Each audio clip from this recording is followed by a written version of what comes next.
Today, an iconic Northwest Iowa ballroom had a soft reopening 37 years to the day it suddenly closed. The Cobblestone Inn Ballroom in Storm Lake has hosted some of the biggest names in the music over the years throughout the industry, and now it's getting new life, as we hear from Larry Wentz.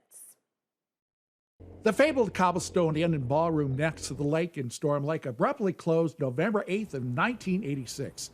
But a year ago, 3 business partners walked through the doors again. Everything was just left as is. They locked the doors in '86. The kitchen was full of dishes and all the tables and chairs in here like we're using again. The ballroom floor was much better than we thought it would be, and it's like a little bit of paint and a little bit of work, and this could maybe be something again. They even found waitress aprons still on a hook. And then this cobblestone jacket that everybody seems to think it's their dad's or their grandpa's. The first of 3 phases of renovation has been completed. The 1950s cooler updated and stocked.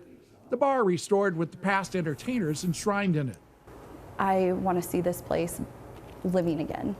Phase 2 of this 3-phase project will be the ballroom. The original floor is still here, and the stage, that's where star after star played at the Cobblestone throughout the years. Stars played here like Glenn Miller, Louis Armstrong, Buddy Holly, even the Beach Boys. Some of them still remember their time playing at the Cobblestone.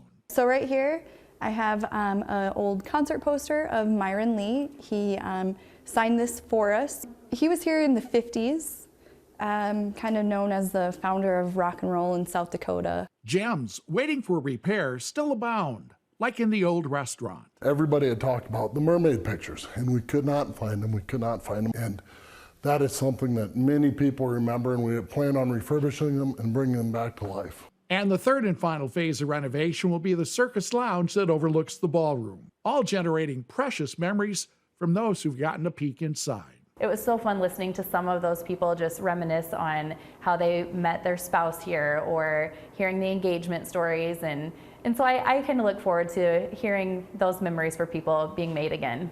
Larry Wentz, KTIV News 4. And the Cobblestone was enshrined in the Iowa Rock and Roll Hall of Fame back in 2003. For now, they'll only be serving drinks and pizza, and they are expanding the parking lot. Well, the history and rebirth of the Cobblestone is, of course, the subject of many hot topics. However, it is definitely the subject of a documentary that's being prepared by students at Buena Vista University.